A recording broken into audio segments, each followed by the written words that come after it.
سابق ریاستی وزیر وہ BRS کے سینئر ریاستی قائد پونالا لکشمیا نے ریاستی حکومت پر شدید تنقید کرتے ہوئے الزام عائد کیا کہ حکومت کی غیر ذمہ دارانہ فیصلوں کے نتیجے میں دیوا دولا پروجیکٹ کے تحت تعمیر کیے گئے تمام آبی ذخائر خشک ہونے کے دہانے پر ہیں، جس کے نتیجے میں ریاست تلنگانہ کے لاکھوں کسانوں کی معیشت پر شدید اور گہرے منفی اثرات مرتب ہوں گے، جو کہ ریونت ریڈی حکومت کی اخلاقی ذمہ داری ہوگی۔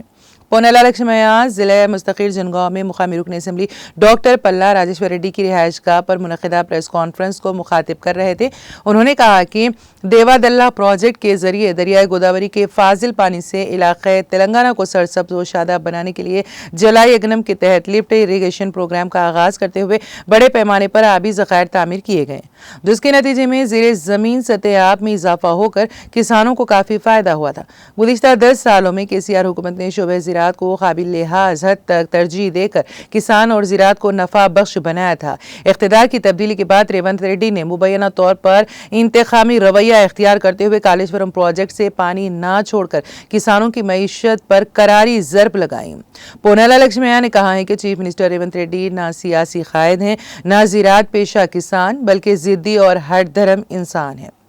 اس موقع پر رکن اسمبلی جنگاؤں ڈاکٹر پلا راجیشور ریڈی، BRS پارٹی قائد نرسمہ پونٹولو، گروپیا گوڑ، G پریم لتا ریڈی، کونسلر محبوب یعقوب پاشا اور دوسرے بھی موجود تھے۔